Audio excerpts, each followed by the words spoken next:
Okay, which language you want to communicate? Sir, I want to communicate in Hindi. Okay, okay. चलो, tell me something about yourself. Sir, मेरा नाम अनिल कुमार मीना है। मैं राजस्थान के सवाईमाधोपुर जिले का रहने वाला हूँ। मैंने अपनी प्राथमिक शिक्षा जवाहर नवोदय विद्यालय दौसा से की है। उसके बाद में मैंने अपनी ग्रेजुएशन आईआईटी कानपुर से अर्थ साइंस में की है। और मेरी हॉबीज है कुकिंग, स्ट्रीट गेम्स खेलना और शॉर्ट फिल्म्स, मूवीज और शॉर्ट फिल्म्स देखना। ओके। अभी इंडिया पाकिस्तान के बीच टेंस रिलेशन चल रहा है, और आपके स्टेट का भी बॉर्डर पाकिस्तान से शेयर करता है। सो कितना है आपके स्टेट का बॉर्डर पाकिस्तान के साथ? सर, भारत और पाकिस्तान के बीच सीमा 3,323 किलोमीटर की है। नहीं नहीं, मैंने आपके स्टेट के बीच बताया, आपके स्टेट और पाकिस्तान के बीच। Okay sir. सर, राजस्थान और पाकिस्तान के बीच से बॉर्डर की दूरी, बॉर्डर की लंबाई, इंटरनेशनल अंतर्राष्ट्रीय सीमा की लंबाई लगभग 2,000 किलोमीटर, 2,000 किलोमीटर है। सो टोटल 3,300 है, उसमें 2,000 आपके स्टेट में ही है। सॉरी सर, शायद मैं गलत हो सकता हूँ इस बारे यार में। देखो, गुजरात से लगता है, फिर आपका जी सर। राजस्थान से लगता है, पंजाब से लगता है, फिर उसके बाद जम्मू कश्मीर में बहुत बड़ा पार्ट लगता है, तो ये नहीं हो सकता है ना। ओके, जी सर। ठीक जी। है। बैटल ऑफ लोंगेवाला सुने हो? जी सर। क्या है? सर, 1971 के भारत और पाकिस्तान के वॉर में, जब पाकिस्तान ने लोंगोवाला पोस्ट जो जैसलमेर में स्थित है उस पर लगभग 2,000 सैनिकों के साथ हमला कर दिया था। 2,000 सैनिकों और 50 से 60 टैंकों के साथ हमला कर दिया था। तो उस समय हमारे वहां पर 120 जवान और इंडियन एयरफोर्स के हंटर विमान ने पाकिस्तान की सीमा को पूरी तरीके से हराया था। लोंगोवाला पोस्ट की ओके। तो सुरक्षा इंडियन सुनिश्चित की। इंडियन जो ट्रूप्स थे, उसके कमांडर कौन थे? सॉरी सर, मैं अभी याद नहीं कर पा रहा हूँ, लेकिन मैं जाकर इसके बारे में जानकारी प्राप्त करूंगा। मेजर कुलदीप सिंह चांदपुरी। जी sir. Okay. Thank you sir. Pakistan की तरफ से? सॉरी सर, मुझे ओके। अभी ब्रिगेडियर रिकॉल नहीं तारिक। कर पा रहा। ओके, जी ठीक है। आप उसी टाइप का एक, चलो इस बैटल में बहुत लोग मतलब एटलीस्ट इंडियन जो है सेव करने में सफल हुए, और एक इसी टाइप का प्री इंडिपेंडेंट इंडिया में एक हुआ था, बैटल ऑफ तारागढ़ी। आपने सुना है? सॉरी सर, मुझे इसके बारे में जानकारी नहीं है, ओके लेकिन मैं इसके बारे में जानकारी प्राप्त करूँगा। ओके। शायद जो अक्षय कुमार हैं, उस पर उन्होंने मूवी बनाया है, क्योंकि अक्षय कुमार इतने ज्यादा मूवी बनाते हैं, कोई भी इशू मिल जाता है तुरंत बना लेते हैं। तो देखना, ठीक है, battle of Taragarhi. Okay. So जी जो सर। टर्म वॉर है, वॉर जी एंड सर। एक्सटर्नल एग्रेशन किस आर्टिकल में मेंशन है? सर, आर्टिकल 352 के तहत। ओके। आर्टिकल तो आर्टिकल तीन यस, सौ बावन के यस, तहत। यस। दोनों में डिफरेंस क्या है, वॉर और एक्सटर्नल एग्रेशन? सर, वॉर एक तरीके से एक ऑफिशियल स्टेटमेंट, ऑफिशियल डिक्लेरेशन होता है। ऑफिशियल डिक्लेरेशन होता है जो राष्ट्रपति के द्वारा निर्धारित किया जाता है। जैसे कि जब भी हम किसी देश के साथ कोई भी हमारा एक्सटर्नल एग्रेशन या किसी भी और भी रीजन से हमारे तनाव चल रहे हो, तो उस रीजन पर वॉर हमें डिक्लेयर करना है नहीं करना, ये हमारे राष्ट्रपति डिसाइड करते हैं। लेकिन सर, एक्सटर्नल एग्रेशन के अंदर काफी सारी चीजें आती है, जैसे कि हमारा किसी देश के साथ बॉर्डर डिस्प्यूट चल रहा है, तो वहां पर हमारा टेंशन हो गई या तनाव हो गया, तो वो सब चीजें सर एक्सटर्नल एग्रेशन के अंदर आती है। Okay okay. सो यदि सपोज करो वॉर इंडिया और पाकिस्तान में होता है, तो हमारे पास जो एक तरह से आर्म्स एम्यूनिशंस हैं, सपोज करो फुल फ्लेज्ड होता है, अप्रोक्स बताओ, एग्जैक्ट आप नहीं बता सकते हो, कोई नहीं बता सकता है। अप्रोक्स कितने दिन हमारे आर्म्स एम्यूनिशंस चलेंगे यदि फुल फ्लेज्ड वॉर हो तो? फुल फ्लेज वॉर हो गया सर। सॉरी सर, लेकिन मैं एग्जैक्ट नहीं बता सकता, अनुमान नहीं, लगाऊं तो मैंने सर। तो ऑलरेडी बोला एग्जैक्ट ना आप बता सकते हो ना कोई भी नहीं बता सकते हैं, ठीक है। गेस। जी सर, इंडिया के पास 170 न्यूक्लियर हेड्स है। इसके अलावा बहुत सारे नहीं डिफेंस नहीं, सिस्टम आप है वो मत आप। सोचो। सी 172 न्यूक्लियर वेपन है, तो कितने देर में आप 2 मिनट में खत्म कर सकते हो ना सारे। जी सर। ऐसा नहीं है ना कि 172 है तो हर एक दिन में एक एक चलाओगे, सुबह सुबह 4 बजे डोज दोगे। जी सर।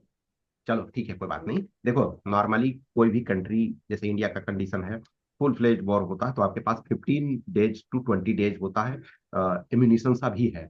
अब फॉर एग्जाम्पल वॉर हो जाता है तो आप फिर एक्स्ट्रा मंगाते हो, एक्स्ट्रा मैन्युफैक्चर करते हो, सारी चीजें। वॉर जब सिचुएशन होती है तो आप एस्केलेशन हो जाता है। ओके। तो जी सर। राजस्थान और पंजाब का बॉर्डर लगता है। जी सर। ओके। तो राजस्थान और पंजाब में कोई कॉमन रिवर है। सर कॉमन रिवर तो नहीं कह सकते, लेकिन जो इंदिरा गांधी नहर परियोजना है वो पंजाब के हरी के बांध है, जहाँ पर सतलुज और रावी का संगम होता है, वहां से इसमें पानी आता है। Okay okay okay. राजस्थान जो है, एरिया वाइज इस समय इंडिया का लार्जेस्ट स्टेट है। लेकिन चूंकि मेजोरिटी जो पार्ट है वो डेजर्ट एरिया है, ड्राई एरिया है, फिर भी कोई ऐसा क्रॉप है जिसमें राजस्थान सबसे ज्यादा इंडिया में प्रोड्यूस करता है। जी सर। सर बाजरा और मस्टर्ड के उत्पादन में अभी राजस्थान सबसे टॉप पे है। ओके। पेट्रोलियम प्रोडक्शन में राजस्थान का कौन सा रैंक है। सॉरी सर, मुझे इसके बारे में जानकारी नहीं। पेट्रोलियम है राजस्थान में मिलता है। जी सर, मिलता है। वेस्टर्न राजस्थान है, वहाँ पर बांसवाड़ा, बाड़मेर, जैसलमेर की तरफ पेट्रोलियम के काफी वो ओके। काफी यस। सोर्सेज पाए गए हैं सर। तो लार्ज एरिया है, तो उसमें से सोलर सोलर भी प्रोड्यूस होता है, ठीक है ना। तो सोलर का प्रोडक्शन में क्या कंडीशन है। सर राजस्थान में सोलर एनर्जी की अपार संभावनाएं, यदि हम पूरे देश भर में देखें तो राजस्थान सबसे ज्यादा रिन्यूएबल इंस्टॉल्ड कैपेसिटी में सबसे नंबर वन पर है। राजस्थान की रिन्यूएबल इंस्टॉल्ड कैपेसिटी अभी इस समय पर 29.58 गीगावाट है, जो कि सबसे ज्यादा है। और सर इसके अलावा सर सोलर पावर प्लांट है, सबसे पहला सोलर पावर प्लांट है बादला सोलर प्लांट, वो भी सर राजस्थान में ही है। Okay okay okay. चलो हाँ ठीक है। हाँ, जो अभी राजस्थान है, पर कैपिटा इनकम क्या है राजस्थान का। सर मुझे एग्जैक्ट फिगर याद नहीं है, यदि आप अनुमति दें तो मैं अनुमान लगा सकता हूँ। बताओ। सर अराउंड 1.56, सॉरी सर, 10,000 के अराउंड है सर। राजस्थान का per capita income. Sorry sir, okay, शायद भूल रहा हूँ। कोई बात नहीं।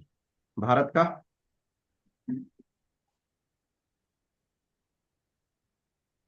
सॉरी सर, अभी मैं याद नहीं कर पा रहा हूँ। 1947 में इंडिया आजाद हुआ और 2047 में हम 100 ईयर्स कंप्लीट करेंगे, तब हम डेवलप्ड नेशन बनना चाहते हैं। सो डेवलप्ड नेशन होने का क्या क्राइटेरिया है।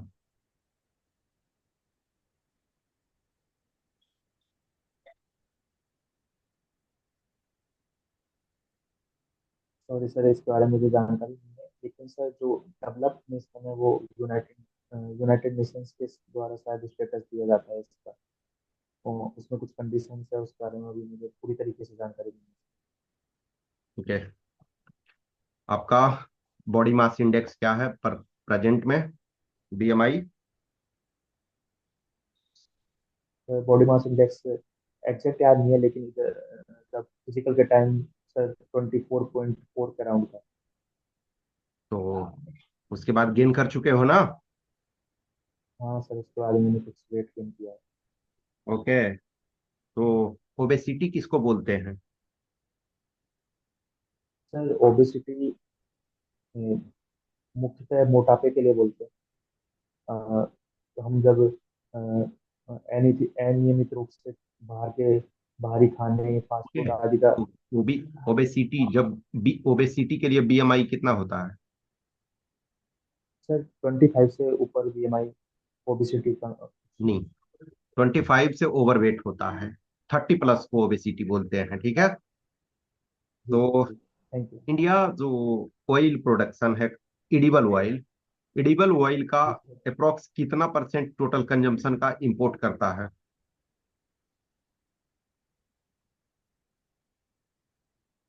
सॉरी सर, इस बारे में मुझे जानकारी कोई बात नहीं। सो इंडिया, आइए, आप यूथ हो, तो इंडिया में यूथ का क्या है एज क्राइटेरिया? सर, यूथ का क्राइटेरिया सर 15 to 59 के बीच में माना जाता है, जिसे हम 15 डेमोग्राफिक डिविडेंड में 15 से 59 में यूथ आप बोलोगे, 59 ईयर्स वाले को भी यूथ बोलोगे?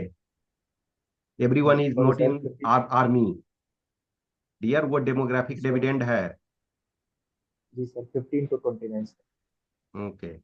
सो भारत में यदि 15 से 29 देखें तो कितने परसेंटेज ऑफ पॉपुलेशन होंगे करीब? सर, मैं अनुमान लगाऊं तो 35 से 40 के परसेंट के बीच में ओके ओके। यूथ होंगे। अभी जो इंडिया है, तो इंडिया में जो एवरेज एज भारतीय का वर्तमान में हम यदि देखें 2025 में, तो वर्तमान में एवरेज इंडियंस जो जितने इंडियन हैं उनका एवरेज एज क्या होगा? सर एवरेज, सर आप लाइफ एक्सपेक्टेंसी की बात नो, कर रहे life expectancy at birth is different thing. जो वर्तमान में लोग हैं उनका एवरेज। हैं? जी सर। सर हम एवरेज निकाले तो अराउंड 26 27 ईयर्स होगा। दैट्स मीन इंडिया यूथ है, ठीक है ना? जी सर। हम्म। ओके। आपकी नजर में भारत के 5 सबसे बड़े चुनौतियां अभी क्या है? सर, जो सबसे सबसे महत्वपूर्ण चुनौती है, जो सबसे इम्पोर्टेंट चुनौती है इस समय, वो है आतंकवाद। इसके अलावा sir Naxalism, Jammu Kashmir okay militancy को ओके ऑपरेशन ओके। करने के लिए। लिसन, भारत का एग्रीगेट चैलेंज में आतंकवाद से लोग कितने मरते हैं हर साल? सर एग्जैक्ट डेटा याद नहीं है, लेकिन अ, हर साल, रफ में? में सर अराउंड 20 to 30 डेथ हर साल होती है सर, आतंकवाद के कारण। रोड एक्सीडेंट में लोग कितने मरते हैं? सर रोड एक्सीडेंट का एग्जैक्ट फिगर याद नहीं है, लेकिन हर साल लगभग लाखों लोगों की इससे मृत्यु होती है। 1,70,000 अभी होगा। और यदि हम फ्री फूड ना दें लोगों को, तो डिजीज और बहुत सारी चीजें हैं उससे ज्यादा, तो सबसे आपको लगता है कि मेजर चैलेंज आतंकवाद है? आतंकवाद देखो, एक प्रॉब्लम इंटरनल सिक्योरिटी का है, लेकिन इंडिया जो चैलेंजेस फेस कर रहे हैं उसमें आतंकवाद सबसे बड़ा नहीं हो सकता है अभी फिलहाल के लिए, ठीक है। जी सर। आप आतंकवाद देखो, आतंकवाद प्रॉब्लम है, लेकिन वो सबसे, अब फिर से रिफ्रेम करो आप अपने आंसर, 5 प्रॉब्लम्स और प्रायोरिटी के आधार पे थोड़े। ओके। सर, जो अभी सबसे बड़ा प्रॉब्लम है वो है अनएम्प्लॉयमेंट और गरीबी। सर दूसरा जो प्रॉब्लम है वो दूसरा जो प्रॉब्लम है सर, वो सांप्रदायिक तनाव, स्पेशली हिंदू और मुस्लिम्स के बीच में। तीसरा सर जो प्रॉब्लम है वो है इंटरनल सिक्योरिटी की नज़र से देखा जाए तो सर कुछ प्रॉब्लम्स हैं, जैसे कि आतंकवाद, नक्सलिज्म आदि। और सर इसके अलावा, सॉरी सर, अभी मैं तीन ही याद कर पाता स्ट्रीट गेम्स में क्या क्या खेलते हो? हूँ। सर स्ट्रीट गेम्स में मुख्यतः बैडमिंटन और क्रिकेट खेलता हूँ। Okay okay. सो बैडमिंटन किसके साथ खेलते हो? सर बैडमिंटन में मेरे भाई के साथ रहता हूँ, मेरी मेरे सिबलिंग्स के साथ रहता हूँ यहाँ पर, तो उन्हीं के साथ खेलता ओके ओके ओके। राजस्थान का कोई प्लेयर है बैडमिंटन में जो इंटरनेशनल लेवल का खेला हो कभी? हूँ। सॉरी सर, इस बारे में मुझे जानकारी ओके। इंडिया के 2 बैडमिंटन प्लेयर का नाम बता सकते हो? नहीं। जी सर। सर लक्ष्य सेन, सात्विक साईराज, ओके इसके अलावा ओके। सर चिराग रेड्डी भी है। ओलंपिक और ओलंपिक में महिला, मेडल, ओलंपिक में मेडल जीतने वाला? सर 2024 में बैडमिंटन में कोई मेडल नहीं आया था। Okay okay okay okay. Indus water treaty के संबंध में क्या आप जानते हो? सर इंडस वाटर ट्रीटी 1960 में भारत और पाकिस्तान के बीच में समझौता हुआ था। इसके अंतर्गत जो इंडस रिवर है उसके वाटर को दोनों देशों के बीच में डिवाइड करने के लिए वर्ल्ड बैंक ने इसको ब्रोकर किया था।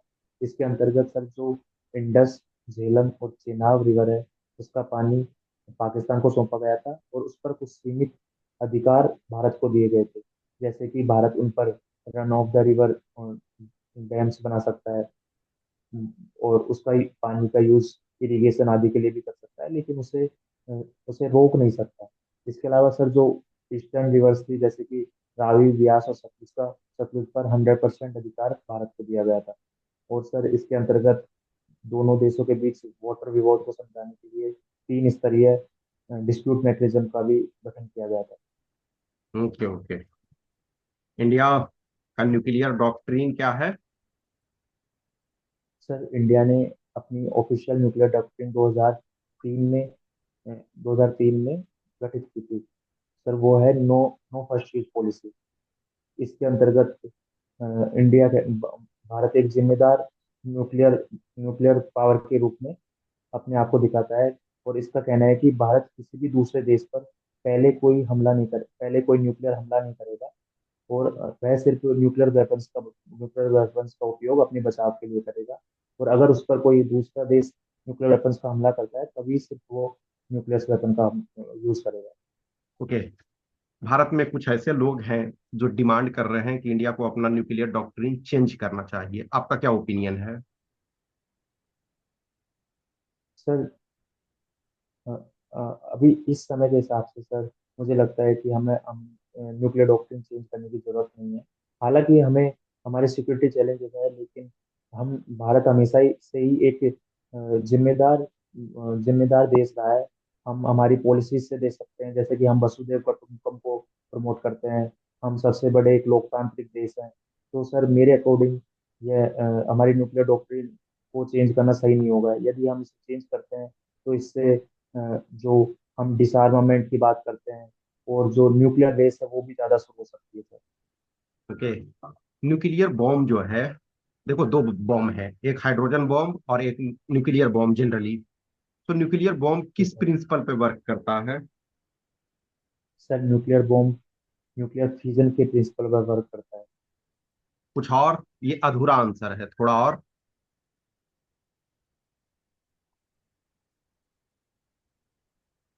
सॉरी सर मैं ओके, नहीं, ये तो पार्ट सही है। फ्यूजन पे वर्क करता है, फ्यूजन में ही एक टर्म और जोड़ो।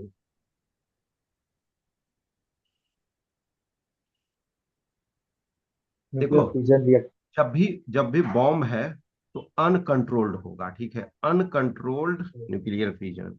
कंट्रोल्ड होगा तो एनर्जी हम प्रोड्यूस करते हैं, ठीक है।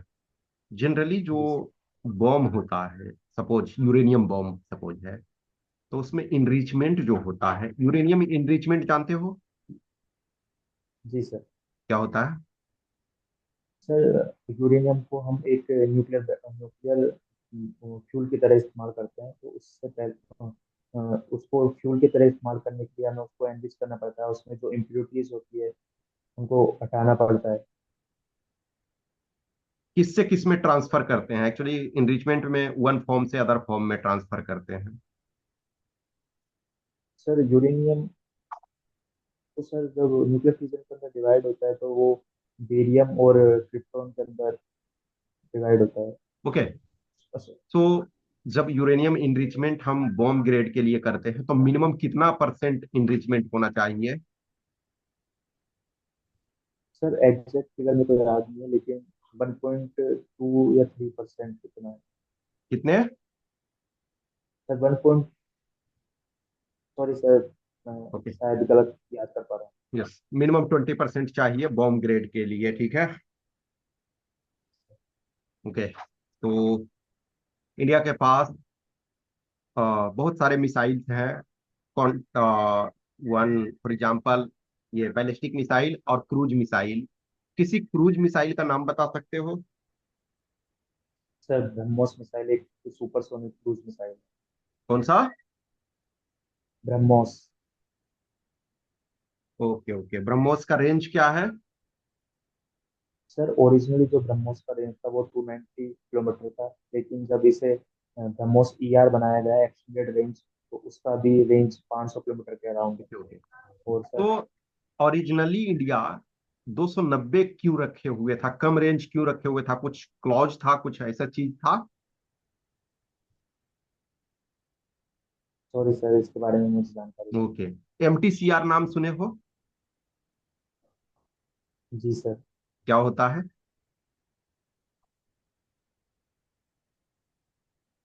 सर मल्टी एमपीसीआर का मतलब होता है multilateral technical control regime.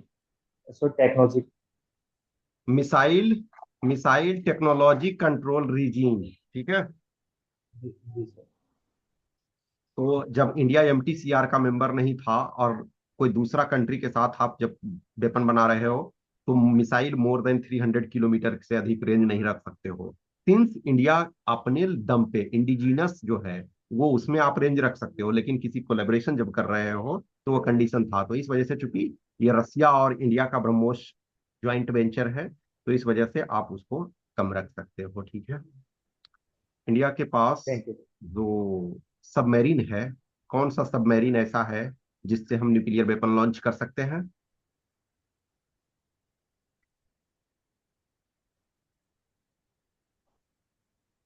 Sorry sir, मैं अभी एग्जैक्ट याद नहीं कर पा रहा हूँ, आप अनुमति दे तो मैं अनुमान लगा सकता ओके। INS विक्रांत का नाम सुने हो? हूँ। जी सर।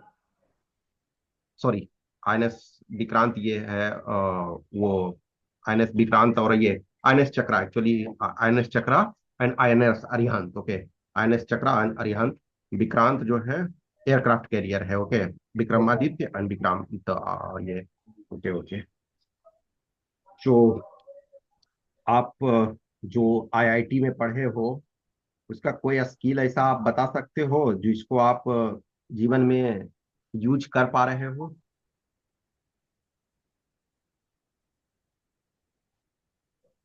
सर आईआईटी के अंदर मैंने अर्थ साइंस की मैंने स्टडी की थी। तो अभी उस समय मैंने जो अर्थ साइंस की स्टडी की थी सर, वो अभी मेरे पढ़ाई में काम आ रही है।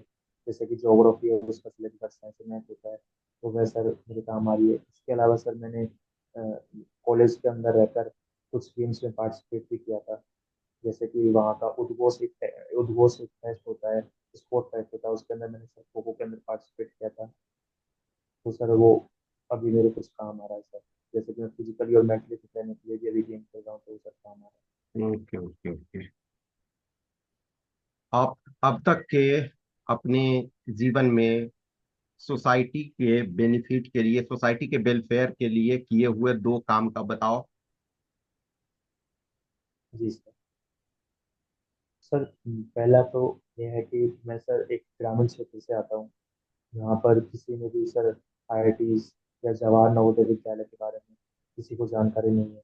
तो मैंने सर उनको इस बारे जवाहर नवोदय विद्यालय और इंडियन इंस्टीट्यूट ऑफ टेक्नोलॉजी के बारे में उन्हें मैंने सर उन गाँव में अवेयरनेस फैलाई है, जिसके कारण लोग अब इनकी प्रिपरेशन कर रहे हैं और तैयारी कर रहे हैं। और सर अ, दूसरा सर यह है कि मैं सर कभी भी जब ट्रैवल करता हूँ या कहीं पर भी जाता हूँ, तो मैं हमेशा नियमों का पालन करता हूँ। तो शायद सर ये भी एक फंडामेंटल ड्यूटीज की तरह एक मैं कॉन्ट्रीब्यूशन मानता हूँ।